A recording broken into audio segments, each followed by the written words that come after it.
What's going on, everyone? Welcome to today's video. Welcome to the Video Game Fight School channel. Thank you very much for tuning in. In my assessment of Xbox's roadmap, I guess I missed a few titles in there. I thought maybe one or two, but Trucknet, shout out to you. You said actually the roadmap is better than the roadmap that I actually put in this video. So I thought, why don't we go ahead and take some time to actually look at what a comprehensive roadmap will look like should these games probably drop somewhere around 2015. And even then, we still have some hidden targets, which are day one Game Pass titles that are coming to the platform. And I think this is probably where there is a little bit of interest in terms of what might be going on next. Now, here is one thing I think Xbox needs to basically prioritize. They've been slacking on this, and I've made multiple videos highlighting how this is not a priority for them. In my opinion, is one of the most shocking things. Their upcoming games need to be on this platform being advertised and put up everywhere. They don't necessarily, in my opinion anyways, have to be like, oh, a title and all. They could just be an informational page if, say, they haven't yet added a PC version of the game on their Xbox App Store. I strongly believe that this is a marketing opportunity that they're missing out on. But anyways, let's go ahead and take a look at what's going on. Arc 2. This is supposedly going to be an Xbox exclusive. Avowed, South of Midnight, Fable, Mecha Break, Sleight of Hand, Towerborn, Replaced, and 33 Immortals. Now, 33 Immortals is let me go ahead and let me look up this game, guys. Are these games even here? Like, what the heck are these people doing? Like, if you wanna go ahead and, like, sell a game, you gotta do some upcoming stuff, man. Like, you really gotta let people know what may be coming down the road. You don't have to do a release date. You can do a to be announced date, because let me say why I'm saying this, okay? I know some people might think, I'm just basically throwing this stuff out there. But ladies and gentlemen, if you actually think about it, right now, right? A lot of games that are upcoming games will usually get, like, an informational page on, like, Amazon. And then they'll put, like, the last date of the year of the, perceived or presumed release date. That is something that keeps a lot of people looking forward to the game if they want to play it. And Amazon is in that place of basically just doing the placeholder, and we know it's a placeholder, but they use it to basically, gain wish lists and possible sales at the end of the day. So somewhere, somehow, if Xbox is not doing something like this, it really makes things really weird to me. Now, I almost mixed up 33 Immortals with Claire. What's the name? It was Expedition 33. Sorry. So these are supposedly the Xbox exclusives that I think have released. I have a release date for 2025 of some sort. Then you have Wu Chang Fallen Feathers. This is probably my most anticipated title on Game Pass day one. This is what, is going to make me actually subscribe to Game Pass. And if I like the game, I would more than likely go ahead and purchase a copy. I actually purchased Black Myth Wukong, just haven't had time to get around it. And this Wu Chang game, ladies and gentlemen, is one of those things that I said to Xbox players. I said, for every Wukong, there's a Wu Chang, because the gaming scene is so occupied with a lot of games that right now you can't just sit there and say, oh, this one game I missed out on this console. If you already like your ecosystem, even 5 games right now are not able to pull you away, because there are games almost everywhere that will meet that need when it comes down to it. This Wu Chang game, if it launches before Wukong on Xbox, then the developers at Game Science will basically look like they got the sleight of hand from PlayStation. You know why, right? Because PlayStation has put its games on other platforms to get itself more sales, and has hampered the potential sales that Wukong would have gotten on Xbox. And I can guarantee you, those developers seeing their sales on PC would right now, if you ask them again if they would do it again, will more than likely have at least a split 50-50 decision of people within their ecosystem that would have said, no, let's not take this, money up front for an exclusive. Instead, let's leverage more sales and break records. I think that would have probably been a way to go. Why? Elden Ring was able to break records. Hogwarts Legacy was able to break records. And why did they break records? They were available on other platforms. Why did why did Wukong almost break records? It could have. It hampered itself with possible sales from Xbox. Interesting. Subnautica, Sniper Elite Resistance. I've seen this one. This one's coming like straight up in January or February. The Outer Worlds 2, MLB The Show. The San Diego Studios is making this. This is a PlayStation developed game. Expedition 33. Yes, let's talk Expedition 33. Expedition 33 is one that's actually very interesting.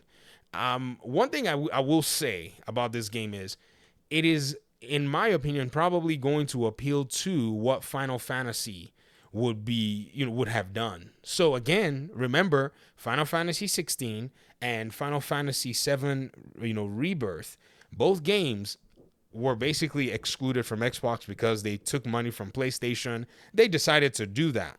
But guess what? This game is going to be available on Xbox. It's going to be available with PlayStation players as well. So those of you who probably are looking for, say, the good old Final Fantasy style mixed in with modernized graphics, modernized, VFX that you can see in today's day and age, this game seems like it's actually going to deliver that particular paradigm.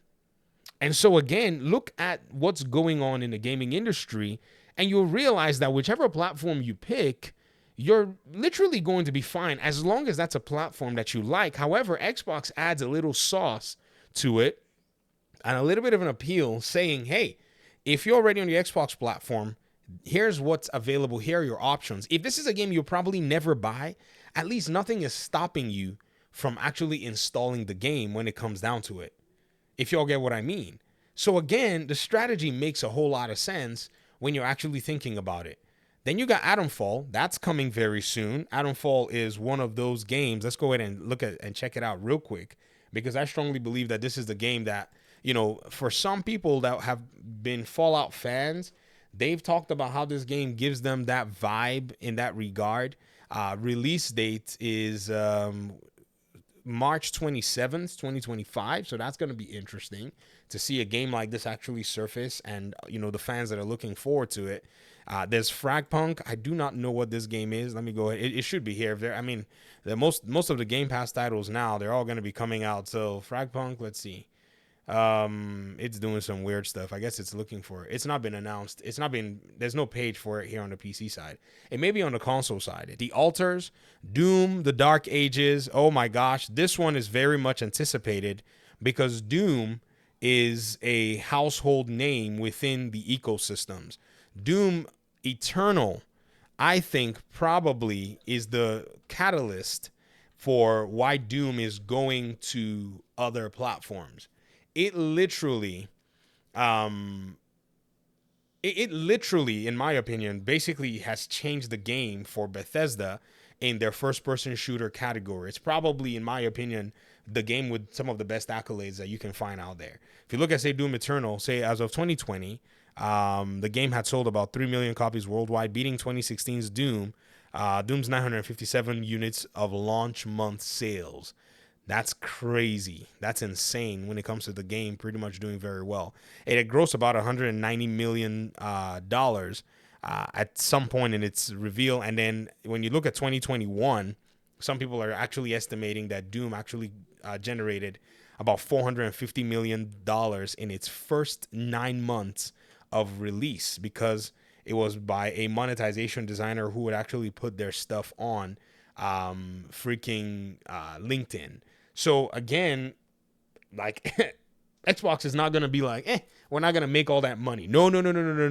If you're on PlayStation, you can have Doom Eternal, which is good. I'm me. I'm all about let exclusivity be, obliterated. Then Mixtape. I don't know what this game is. Firebreak. Let's see what this Firebreak game looks like here on the Xbox platform. Because again, like I said, this is where they need to. Okay, there we go. Oh, is it like a? What is it? Take a look at it, guys. It's a co-op first-person shooter set within a mysterious federal agency under assault by otherworldly forces. Oh, okay. I see. This should be interesting. Don't you think? I think it will be. I mean, we'll see how that all flies, how that lays. And then Eternal Strands, and then Hollow Knight Silk Song. This is a game that's been promised for such a long time, the Hollow Knight game. I guess we're gonna eventually see it. Eternal Strands has also been placed here, and its release date is in January. Okay, so Eternal Strands has got a January release date.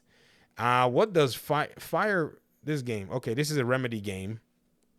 It doesn't have a release date yet. The Firebreak. Well, it's an online co-op game, and I wonder. Oh man, I wish there was local co-op for a game like this, split screen, like 007 back in the day. But it doesn't seem like a lot of these developers are interested in doing some cool stuff like that these days. So at the end of the day, ladies and gentlemen, according to the person who posted this, they said it's funny. As gamers, it's supposed to be about games, and I agree. All of the gaming industry points to games at the end of the day, and game developers and publishing companies, many of them follow the trend based on the amount of profit they can make from it. So if you want to know how the games are going to fall for the most part, look at how they're actually reacting to the monies that's coming out of it. Then they said this, Microsoft is putting in the work. You can't deny that. They do not have the best lineup of games. You cannot deny that they do not have the best lineup of games. You cannot deny that they have the best that they have the best value either. Console wars will hate, but new gamers are gamers that are finally going into the generation may not be able to pass on it.